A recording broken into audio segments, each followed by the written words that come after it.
Hi guys, I'm Tracy. Thank you for joining me today. So today's video is going to be about a couple of new squirrel hair brushes that I got and how I've been using them for my eye looks. So just really briefly, the reason that I wanted to make this video and the reason that I got a couple of these brushes is because for my entire life that I've been wearing makeup, I've only used brushes like this that are made with slightly firmer bristles, because the way my eyes are, I need to really darken up this area. So if you want to put a lot of color on at once, a brush like this does make sense. However, some time ago I got this Goss number 3, and I got it for powdering under my eyes, but I ended up not using it for that. And just by chance, I started using this to do my eyeshadow. Now, I always thought a brush like this would be way too big for my eyes. You know, I have small eyes and very hooded eyes. So I just didn't think this would do a good job. Anyhow, I was wrong. So I wanted to make this video and show you guys, especially if you have, kind of smaller eyes that don't really, have a lot of visible lid space, how to use these brushes. And I've been very impressed with the looks that I've got. So one is the one I've had today. Just in case you guys are wondering, I used the e.l.f. Hot Jalapeno little mini palette, and I really like it, but I just got this. So first is the Goss number 3, is the large crease brush. It's made out of blue squirrel hair, and the bristles are 20 millimeters long. And this is the largest eye brush that he makes. So the way I use this brush first. So after I prime my lids, I use, give you an example, this color right here, the, I guess, sort of the transition color, and I put it all here and almost up to my eyebrow. And I just really, I don't get it perfect, but I just kind of lay a light wash of color all along there. And then I get this brush, and this is the Goss number 4. It's the smaller version of the number 3. So the same thing, it's just, it's 15 millimeters long, and it's made out of the same squirrel hair. So, and I get this, I put it into the darker shade, and I use that to kind of darken up this area right here to give my eyes a little more definition. And then I get one of my packing brushes like this and use this shadow here kind of on the outer end, and this lighter one in the middle to kind of brighten up the inner corner area. And then I use, this is another new brush, the Koyuto C-33 eyeshadow brush. This is made out of gray squirrel hair, and it's similar to the J5529 by Koyuto, if you guys are familiar with that one. I have it. It's one of my most used brushes. It's very small, just a very itty bitty little cute little crease brush. But this one is made out of squirrel hair, so it's gonna move. I don't know if you guys can really see, but it just really splays very easily, and it's very flexible, and it doesn't deposit a lot of color.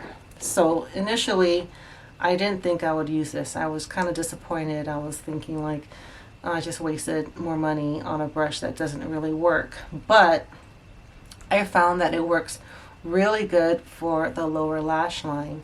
So what I do is I'll use like a firm pencil brush like this, go into the dark shade, line underneath, then use a brush like this and kind of, blend it out to give it a little bit more of this smoky look that I have down here. And then I'll get a little bit more, add a little bit more, put a little bit of the transition color right here, and you get this nice smoky look. So this is not something that I've ever done before, and I never thought I could achieve something like this. So I'm very happy with my squirrel hair brushes. I would say If you are looking to get just one of them, I think the number 4 is the most versatile because it is big enough to do your transition color if you want, and then you can kind of, clean it up a little bit and then use a darker color here. And you can also use this underneath here. You don't need a little brush like this. You can use one like this too. So that's a little example of how I've been using my new squirrel brushes, and I want to give you guys a little bit more stats on this one. It's the Koyuto Casual series. So I'm not too familiar with the Koyuto brushes yet, but they have a very vast collection called the Casual series, and they're kind of basic. They're kind of shorter. Like if you look at how long this one is compared to this one, and they're kind of basic. They look kind of like a Hakuhodo brush, but I think the Hakuhodo ones look a lot nicer, but they're just very simple. It just says Koyuto here, and they have a lot in this line. On Beautylish, they only carry maybe 5 or 6, and this is one of them. So I am glad I got this one. It's not that expensive, and I have been using it to create this look. I don't know if you guys could really see. Kind of creating this look under the eye right here, and then I also use it to kind of put a little color right here. So I've been really happy with this and with these, and I wanted to let you guys know that in case you're not familiar with squirrel hair brushes and you've just been using synthetic or goat hair brushes, which is what I was doing for my entire life, I think it's worth giving it a try. The downside, it takes a little bit longer because you need to spend more time blending and layering color. But if you're someone that just likes one color to kind of put a little shimmer on your eye, either one of these would do really great. So, and I've also used this one for highlighter. It works really great for that too. So these are my 3 squirrel hair brushes that I've been using every day, really getting the hang of. And I would say if you don't really need a little brush like this, I would skip this one. You could easily, use the Goss 19, something like that. But I am really glad I have this one. Also, squirrel hair brushes are some of the most expensive brushes, but Goss, his are all under $30. And if you go to Chikuhodo or Hakuhodo, they tend to be a lot more expensive. I put a little bit in my cart on the Hakuhodo site, and some of them, most of them were in the upper 30s or 40, sometimes $50 price range. And these, I love these. They're just as good as any other brand. I wanted to get the Chikuhodo Z, I think it was the Z11, but they were sold out. But I don't really need them anymore because I really like these.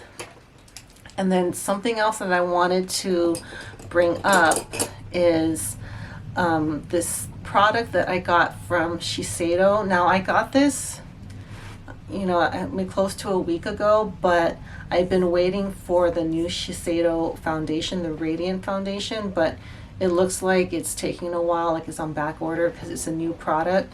So I really wanted to go over this because I just got it, so I haven't really used it, but it's their, let me see, it's their Essential Eye Palette. And this one is called Miyuki Street Nudes #1. So really quickly, it comes in this really sleek packaging, and it has that same Shiseido logo that all the other products have.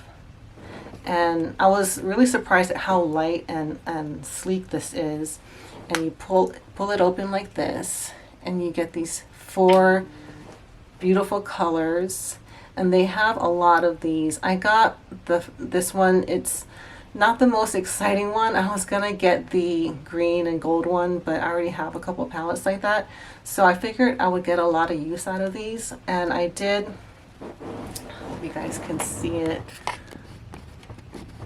I did swatches and they kind of don't look so impressive when you're swatching them, but I think when you put them on the eye, these are going to blend really well, and they're going to work, I think, really well with these brushes. So another thing that I wanted to bring up is these powders, these eyeshadows are made in Italy. So even though it's a Japanese company, Italy is known to have some of the best powder products, such as eyeshadows, blushes, and especially their baked products are known to be like the best in the world. So I was really surprised to see that Shiseido is making their eyeshadows in Italy, and the price range, I believe this is $34, and if you compare that to a Charlotte Tilbury quad, that is, I think they're probably around $57, maybe $58 now. So you're looking at a very significant price difference. I know Charlotte Tilbury, there's a lot of hype in back of her products, and I'm sure her products are amazing. I just wanted to try something different because it seems like, you know, everyone here on YouTube is doing Charlotte Tilbury. So really quickly, I wanted to give you guys kind of an idea of how these are, I guess, in comparison to other formulas. So when you touch them, they're very firm. There's like no kickback. So that's good because I really hate when I have fallout from my eyeshadow. So it's very smooth. It's not creamy. I wouldn't say creamy. It is more on the powdery side, but it is very smooth and it applies lightly. So if you're someone that wants a very impactful shadow, this one might not be a good one for you. But when you do pick it up with a brush, it does, I'll do a darker color. It picks up really nice with a brush like this, and it just takes a little tap. And I think that's a sign of a good product, when you don't have to really work your brush into getting the product out, yet it is not really powdery like the ABH formula. They're beautiful, but I just don't like that formula because it produces so much fallout, and the colors, they kind of fall apart very easily. So I prefer something like this. So I haven't used this, but I will do a tutorial soon. Just kind of giving you an idea of how they go on. I don't know if you guys, that's probably not the best way to show them. But anyways, I just wanted to mention that really quick. And this is probably going to be on my next video, because hopefully soon I'll get the other Shiseido products, and then I'm going to do like a whole face of Shiseido, well, almost the whole face. So I just wanted to let you guys know about this, and I'll have my final thoughts after I use it for a while. So that's pretty much it. Really quickly to recap on the squirrel hair brushes, I really like these two Wayne Goss brushes. They're all really soft, but these are packed a little bit tighter, so you're getting more for your money. And this one is kind of sparse. And if you want to just get one, I would say this will be the most versatile, the number 4. So that's pretty much it. That's all I have for today. Coming up, I'm really hoping that I get my new products in from Shiseido, and then I can do a more in-depth product demo, I guess. So look out for that. And until then, bye. Thank you for watching.